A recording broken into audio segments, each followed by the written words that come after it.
السلام علیکم ورحمۃ اللہ تعالی وبرکاتہ۔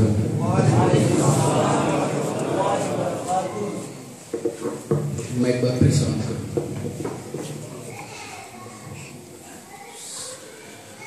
نحمدہ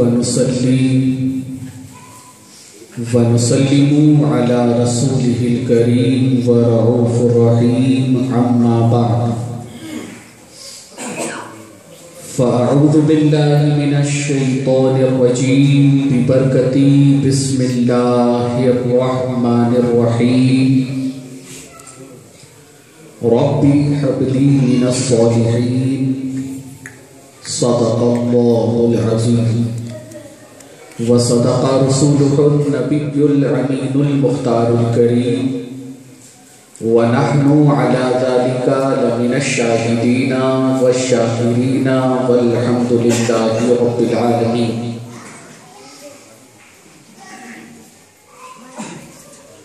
مسجد میں تشریف لانے والے علماء محترم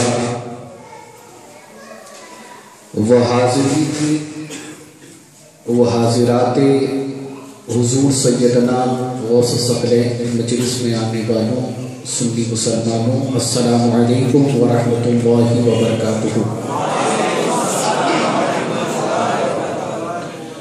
آئیے جس طریقے سے میں پڑھا ہوں، عشق و مستی میں ڈوب کر مدینے کی جانب لو لگا کر بابا سے بلند ہدیہ غلامی درود و سلام کے انداز میں پیش کریں اور پڑھیں۔ الصلاۃ والسلام علیک یا رسول اللہ، الصلاۃ والسلام علیک یا حبیب اللہ، الصلاۃ والسلام علیک یا نبی اللہ، وعلی آلک واصحابک یا شفیعنا یوم الجزاء، صلی اللہ تعالی علیہ وسلم۔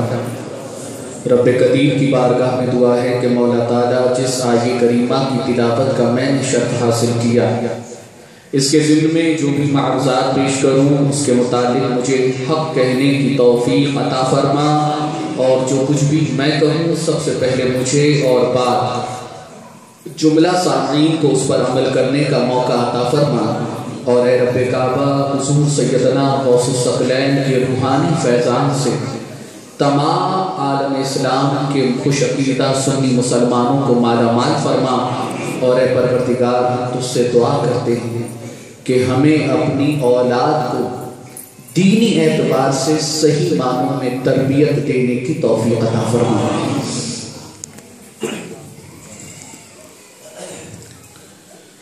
واہ کیا مرتبہ ہے غوث ہے بالا تیرا،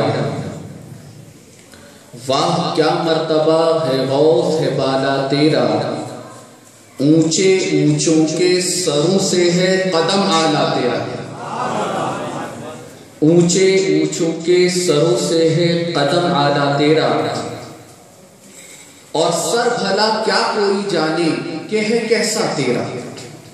یا غوث سر بھلا کیا کوئی جانے کہ ہے کیسا تیرا، ارے اولیاء ملتے ہیں آنکھیں وہ ہے طلبہ تیرا، اولیاء ملتے ہیں آنکھیں وہ ہے طلبہ تیرا، اور اس نشانی کے جو سگ ہیں نہیں مارے جاتے۔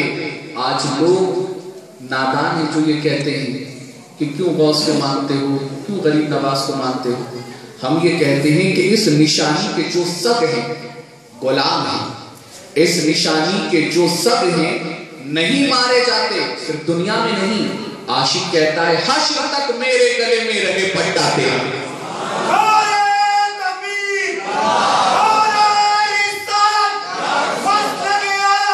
زندہ زندہ زندہ زندہ میرے پیارے آقا صلی اللہ علیہ وسلم کے پیارے دیوان، سب سے پہلا تحفہ اس مجلس کا یہ ہے کہ آپ کو جو یہ بار بار درود پڑھایا جائے گا بالکل ہمتن گوش ہو کر گفتگو سنیے گا، جو جائیں گے اٹھ کر وہ اپنی ضرورت کے حساب سے جائیں گے، لیکن بالکل دل کے کام سے سننے کی کوشش کریں گفتگو۔ میرے پیارے آقا صلی اللہ علیہ وسلم کے پیارے دیوان، اور یہ اپنی عادت بنائیں، میری مائیں بہنیں بھی سن رہی ہیں وہ بھی سنیں، پورا دن گزرنے سے پہلے کم از کم 101 مرتبہ اپنے آقا صلی اللہ علیہ وسلم کی بارگاہ میں ہدیہ غلامی درود و سلام کے انداز میں پیش کرنے کی کوشش کریں۔ کون سا درود؟ صلی اللہ علیہ محمد صلی اللہ علیہ وسلم۔ اور فرمایا گیا کہ یہ درود اپنے اندر اتنی برکت رکھتا ہے کہ آپ نے کئی مرتبہ، جتنے بھی ہمارے ساتھی کھڑے ہوئے، سید صاحب، ہمارے عبداللہ بھائی، نیاز بھائی، شاذب بھائی، جتنے بھی کھڑے ہوئے انہوں نے سب سے پہلے آپ کو درود پڑھا۔ فرمایا گیا کہ جو بندہ ایک مرتبہ آقا احمد صلی اللہ علیہ وسلم کی بارگاہ میں درود پڑھتا ہے تو اللہ رب العزت اس ایک درود کے صدقے اس کے 10 گناہوں کو معاف فرما دیتا ہے، 10 نیکیاں عطا فرماتا ہے اور 10 درجات بلند فرماتا ہے۔ تو اس لیے عمل کریں گے انشاءاللہ تعالی۔ میرے پاس وقت نہیں ہے، مجھے گفتگو جو کرنی ہے آپ کے سامنے وہ، اس لیے ورنہ میں فضیلت بتاتا، لیکن بس اتنی سی فضیلت بتا کر میں اپنی گفتگو کو آگے بڑھاتا ہوں۔ میرے پیارے آقا صلی اللہ علیہ وسلم کے پیارے دیوان، اولاد بڑی عظیم نعمت ہے۔ اگر اس اولاد کی نعمت کا اندازہ کرنا ہے تو آپ دیکھیں کہ جس کو اللہ رب العزت نے جس شادی شدہ جوڑے کو اولاد کی نعمت نہیں عطا کی، محروم رکھا، اس ماں سے پوچھو، اس باپ سے پوچھو کہ اولاد کی نعمت کتنی بڑی نعمت ہے۔ عمر کا حصہ جیسے جیسے بیتتا ہے، چہرے پر جھریوں کے آثار جو نمودار ہوتے ہیں، دن کا ایک ایک پل جو اس کی عمر سے گزرتا جاتا ہے، آپ ذرا یہ دیکھیں کہ اس باپ سے پوچھیں، اے باپ یہ بتا کہ تیرے بڑھاپے کا سہارا اب تک تجھے نہیں ملا، اے باپ یہ بتا کہ تیرے دل کے اندر کیسی کیفیت پیدا ہوتی ہے کہ جب تو دوسروں کی اولاد کو اس کے باپ سے محبت کرتا دیکھتا ہے یا اس باپ کو اپنے بچے سے محبت کرتا دیکھتا ہے، اے باپ یہ بتا کہ تیرے دل پر کیسی کیفیت پیدا ہوتی ہے۔ اس ماں سے پوچھے کہ اے ماں یہ بتا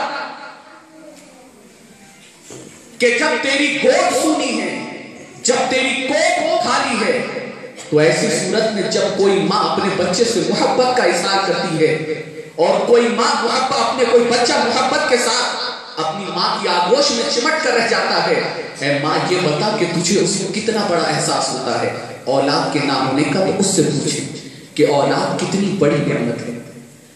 اور اسی لیے آپ دیکھیں کہ جن کو اولاد نہیں ہے وہ ہر طرح کی منتیں کرتے ہیں، ہر طرح کی مرادیں کرتے ہیں، جو بابا جو بولتے وہ کرنے کی کوشش کرتے ہیں، بس ایک امید پر کہ اللہ رب العزت مجھے اولاد عطا فرمائے، اللہ رب العزت میری گود کو ہرا بھرا کر دے۔ اے میرے پیارے آقا صلی اللہ علیہ وسلم کے پیارے دیوانوں، اور آپ دیکھیں کہ اولاد اب مانگنا اللہ رب العزت کی بارگاہ سے یہ کوئی گناہ نہیں ہے۔ جانتے ہیں میرے پیارے آقا صلی اللہ علیہ وسلم کے پیارے دیوانوں، یہاں تک کہ اللہ رب العزت کے پیارے نبی حضرت زکریا علیہ الصلوۃ والتسلیم نے بھی اللہ کی بارگاہ میں اولاد کے لیے دعا کی ہے، ربی حبلی من لدنک ذریۃ طیبہ انک سمیع الدعاء۔ اے مولا میں تیری بارگاہ میں اولاد کے حوالے سے، صالح اولاد کے حوالے سے دعا کرتا ہوں اور تو ہماری دعاؤں کو قبول فرمانے والا ہے۔ میرے پیارے آقا صلی اللہ علیہ وسلم کے پیارے دیوانوں،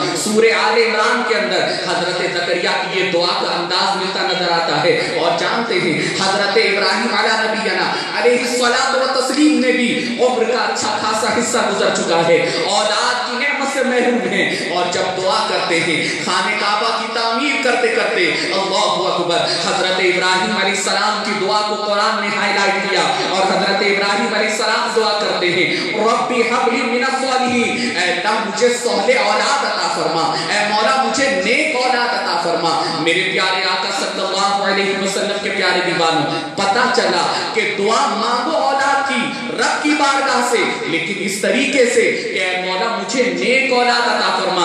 صرف اولاد نہ مانگو بلکہ یہاں یہ ذہن دیا جا رہا ہے، اے بندے رب کی بارگاہ سے تو اگر مانگے گا تجھے دیا جائے گا، لیکن رب کی بارگاہ سے اگر اولاد جیسی نعمت مانگنی ہے تو یہ مانگ کہ اے مولا اولاد تو عطا کر، لیکن وہ اولاد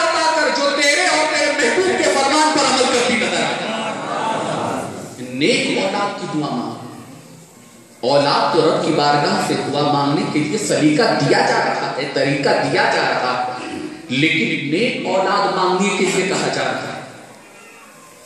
جائز محنتیں کرو، لیکن اس کے ساتھ یہ استغاثہ کرو، یہ دعا کرو کہ اے مولا ہمیں نیک اولاد عطا فرما۔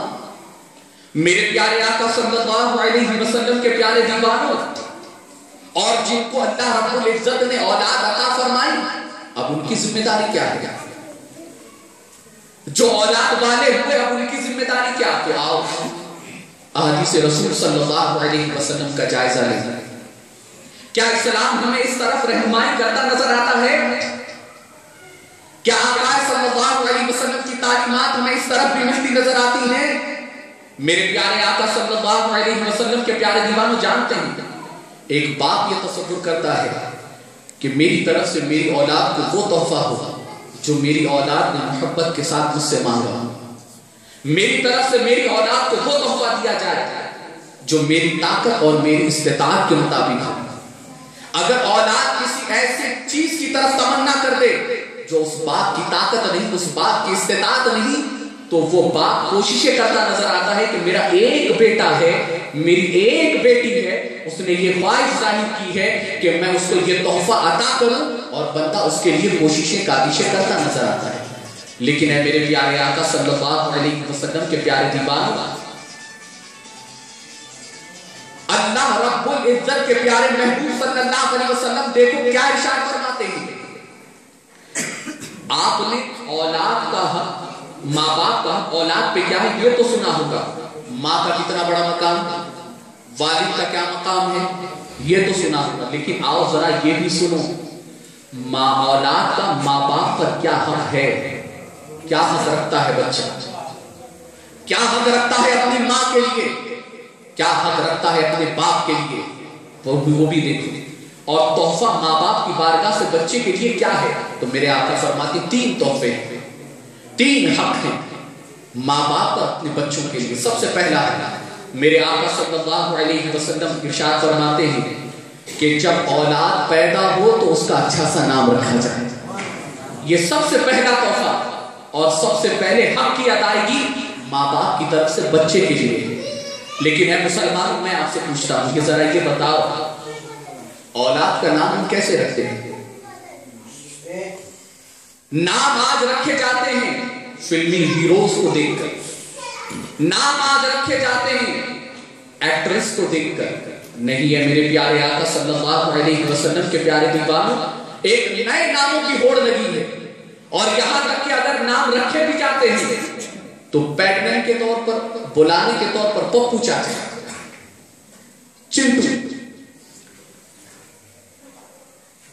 بابو، اس طریقے سے نام رکھے جاتے ہیں بلانے کے طور پر۔ ارے اگر آپ نے کوئی نام رکھا ہے تو یہ سن لو کہ نام رکھو تو اچھے سے اچھا نام رکھو اور نئے ناموں کی ہوڑ میں نہ جاؤ۔ اگر کوئی نام اپنے اگر کسی کے گھر میں اپنے ایک اولاد پیدا ہوئی ہے، ایک اولاد پیدا ہوئی، امام صاحب کے پاس چلے آئیں، حضرت کے پاس کہ حضرت کوئی اچھا سا نام تجویز کر دیں۔ حضرت نے کہا بھائی جا کر ایک کام کرو، لڑکا ہوا ہے تو عبد القادر رکھ دو، کہا کہ حضرت لڑکی ہوئی ہے ایک کام کرو کنیز فاطمہ رکھ دو، تو آنے والا کہتا ہے کہ حضرت بڑا پرانا نام ہے، حضرت تھوڑا کوئی نیا نام نکالے نا، کوئی نیا نام دیجئے۔ میرے پیارے آقا صلی اللہ علیہ وسلم کے پیارے دیوانوں، یاد رکھو اور اپنے بچے کا نام جو رکھتے ہو کسی صحابہ کی نسبت کو دیکھ کر، کسی بزرگ کی نسبت کو دیکھ کر، وہ نام بچے کی زندگی پر اثر انداز ہوتا نظر آتا ہے۔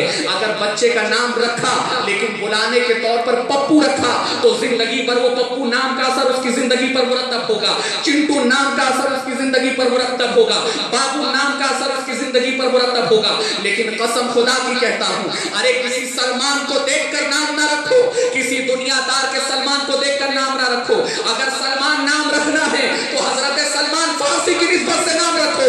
قسم خدا کی اگر کسی صحابی یا بزرگ کی نسبت کو دیکھ کر نام رکھو گے تو اللہ تعالیٰ وہی خصلتیں تمہارے بچوں میں پیدا کرتا نظر آئے گا۔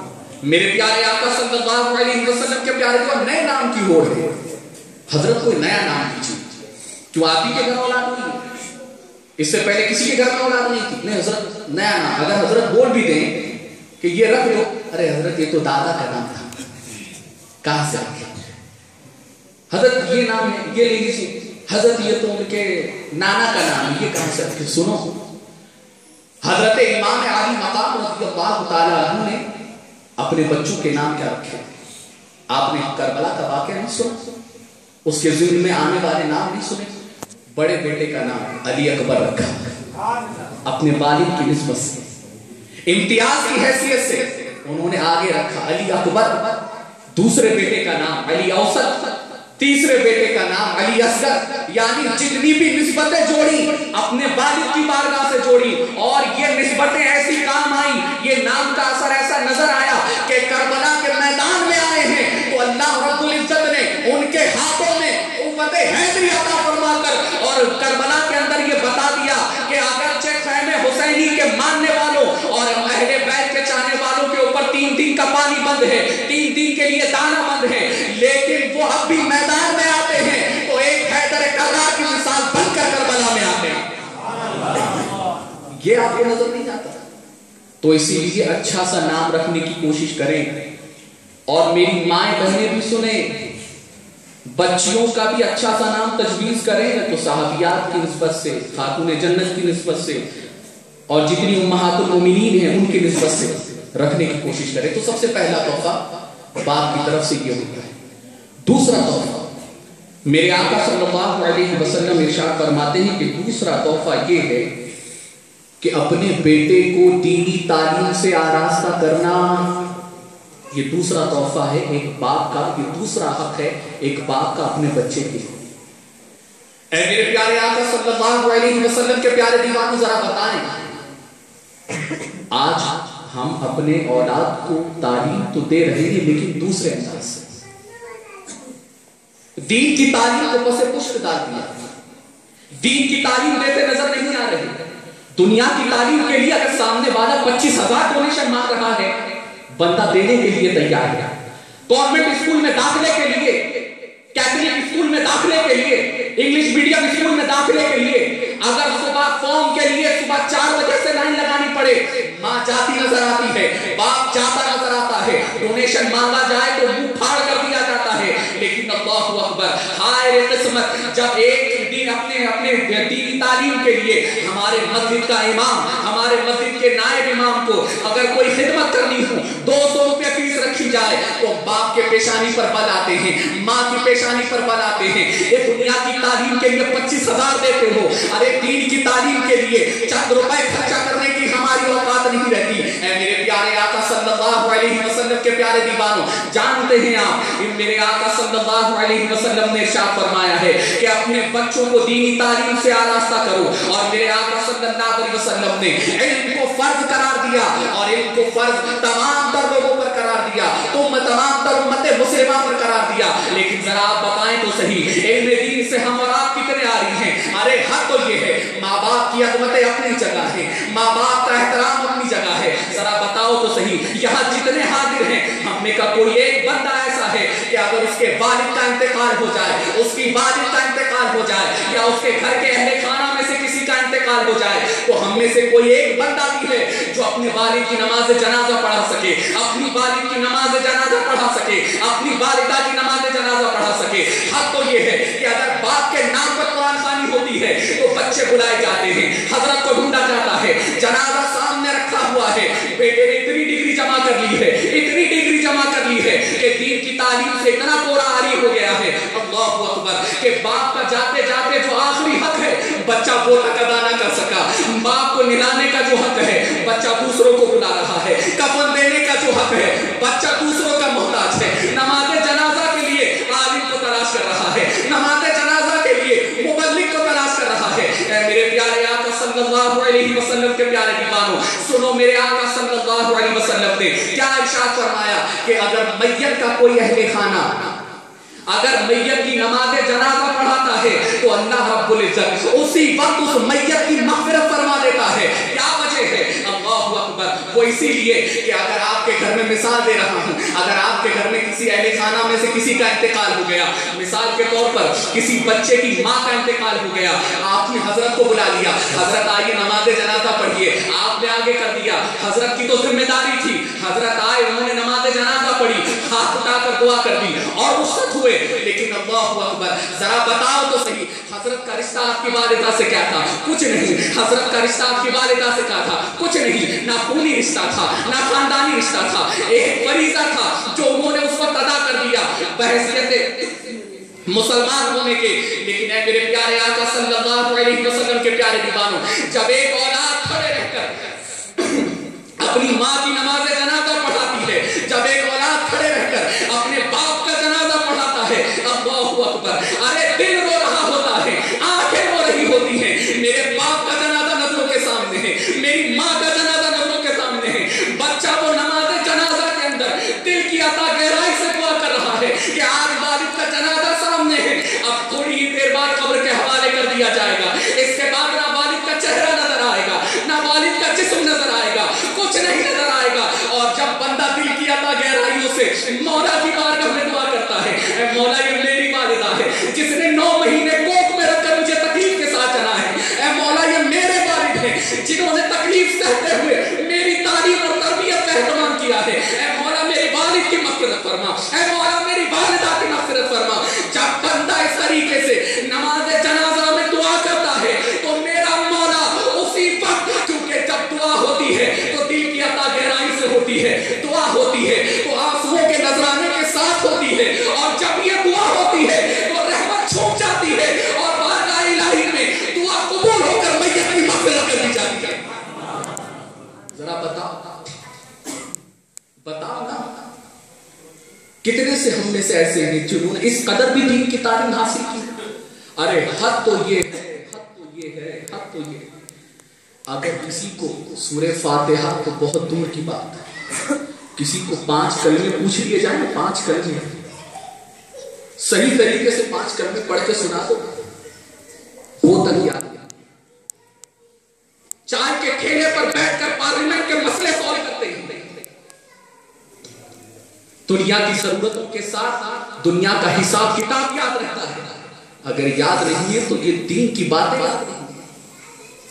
دین کی باتیں، دین کی ضروریات دین کے اندر جو بنیادی چیزیں ہیں وہ یاد نہیں. اے میرے پیارے آقا صلی اللہ علیہ وسلم کے پیارے دیوان، جس محبت کے ساتھ اپنے بیٹے یا بیٹی کو سجا سوار کر انگلش میڈیم اسکول کی طرف روانہ کرتے ہو یا اسکول کی طرف، کیا اتنی محبت سے کبھی جناب کی طرف قرآن پڑھنے کے لیے روانہ کیا اپنے بیٹے کو؟ قسم خدا کہتا ہوں اللہ کے گھر میں موجود، اگر ہمارا بیٹا اسکول کے لیے جاتا ہے تو شاید ہمارے بیٹے کو ہر قدم پر کوئی ثواب ملے. اور دنیا کی تعلیم دیکھو نا گدھے جیسی ہے. میں اسے انکار نہیں کر رہا، اس کی تعلیم ہم نے بھی حاصل کی، انکار نہیں، لیکن ایک مثال دے رہا. دنیا کی تعلیم گدھے کے معنی ہے کہ پیٹھ پہ لاد کر بچہ جاتا ہے، پیٹھ پہ لاد کر. اور دین کی تعلیم بندہ اگر قاعدہ اما پارا بھی ہے تو سینے سے لگا کر جاتا ہے، سینے سے لگا کر جاتا ہے. اور سن لو، تمہارا بچہ اسکول جاتا ہوگا تو شاید ہر قدم پر ثواب ملے، لیکن قسم خدا کی کہتا ہوں جب بچے کو تیار کر کے تم اپنے کسی جناب کے پاس قرآن سکھانے کے لیے بھیجتے ہو، جتنے قدم اٹھتے ہیں اللہ ہر قدم کے بدلے پر تم کو اور تمہاری اولاد کو نیکی عطا فرماتا ہے. تو یہ دوسرا تحفہ میری ماں بہنیں بھی سنے، غور سے سنے، اپنی بچیوں کو، اپنے بچوں کو دینی تعلیم سے آراستہ کرو، دینی تعلیم سے. یہ دوسرا تحفہ ہے. اور پھر میرے آقا فرماتے ہیں کہ تیسرا تحفہ یہ ہے، جب بچہ یا بچی بالغ ہو جائے تو اس کا اچھی جگہ نکاح کرا. یہ تیسرا حق ماں باپ کا. ماں باپ کا آج دیکھیں نا ٹرینڈ بنا ہوا ہے. بچی کہتی ہے والدہ مجھے پڑھنا ہے، میں بھی نکاح نہیں کروں گا، والد والدہ چھوڑ دیں. اور آج اسی کی وجہ ہے کہ جب بلوغ کی عمر تک بچہ یا بچی پہنچتی ہے اور شادی صحیح وقت کو دیکھ کر، صحیح ماحول کو دیکھ کر نہیں کی جاتی، تو آج دیکھو کالج کا حال کیا ہے. آپ بھی واقف ہیں، ہم بھی واقف ہیں. کوئی نوجوان کالج کے اندر اگر کسی کی گرل فرینڈ نہ ہو تو اسے مخنث تصور کیا جاتا ہے. مخنث شاید آپ نے نہیں سمجھا ہوگا، ہجڑا ہے کہ کالج میں آ گیا گرل فرینڈ نہیں. یہ ماحول ہے آج کالج کا.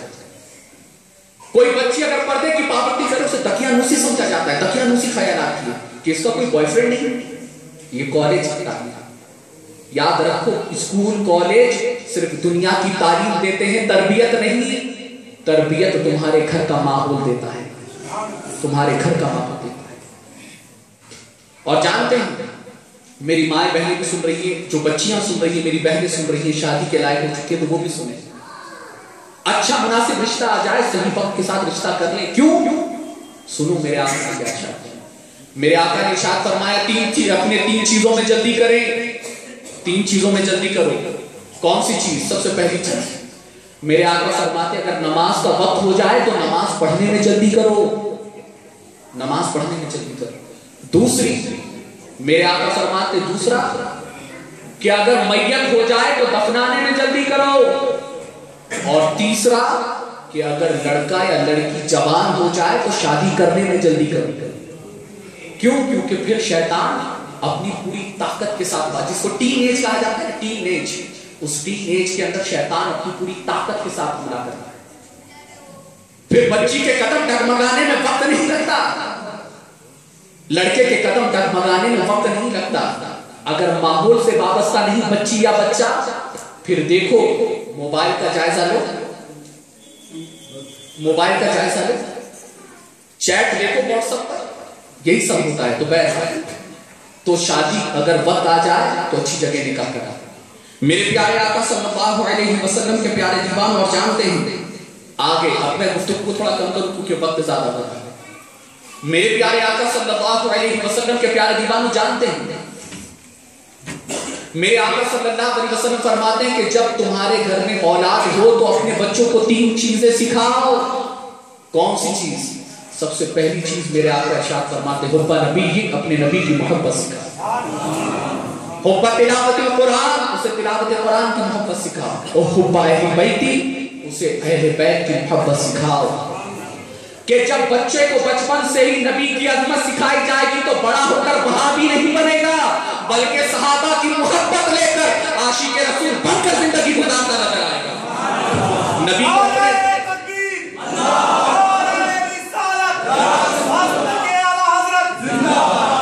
آپ ذرا بتاؤ آپ کیا سکھاتے ہیں؟ نبی کی محبت سکھاتے ہیں، کارٹون دکھاتے ہیں، کارٹون کی محبت پیدا ہوئی، بچہ بھی کارٹون ہے. 10 گاہ میں بھیجو، ایسی محفلوں میں لے کر آؤ، نبی کی محبت سکھاؤ، نبی کی محبت، نبی کی عظمتیں بتاؤ، شان بتاؤ. تو بڑا ہو کر یہ نہیں کہے گا یا رسول اللہ کہنا کہاں سے ثابت، بڑا ہو کر یہ نہیں کہے گا نبی تو ہمارے بڑے بھائی کی طرح ہیں، بلکہ محبت رسول اپنے اندر پیوست کر کے امام احمد رضا کی سنت پر عمل کرتا نظر آئے گا اور عمر بھر یہی نغمے گاتے نظر آئے گا. سب سے اولا وہ آلہ ہمارا نبی، سب سے بالا وہ بالا ہمارا نبی، اپنے مولا کا پیارا ہمارا نبی، دونوں عالم کا دولا ہمارا نبی، اور سب چمک والے اجڑوں میں چمکا کیے شیشوں میں چمکا ہمارا نبی. یہ عظمت سکھا، یہ عظمت سکھا. میرے پیارے آقا صلی اللہ علیہ وسلم کے پیارے دیوان جانتے ہیں آپ، اور میرے آقا ایک حدیث کے اندر ارشاد فرماتے ہیں کہ والد والدین کی طرف سے اپنے بچوں کے لیے حسن ادب سے بہتر ہے، یعنی حسن اخلاق سکھانے سے بہتر اور کوئی عطیہ نہیں، کوئی تحفہ نہیں، کوئی تحفہ نہیں. میرے پیارے آقا صلی اللہ علیہ وسلم کے پیارے دیوان وہ جانتے ہیں حسن اخلاق کا نام کیا ہے؟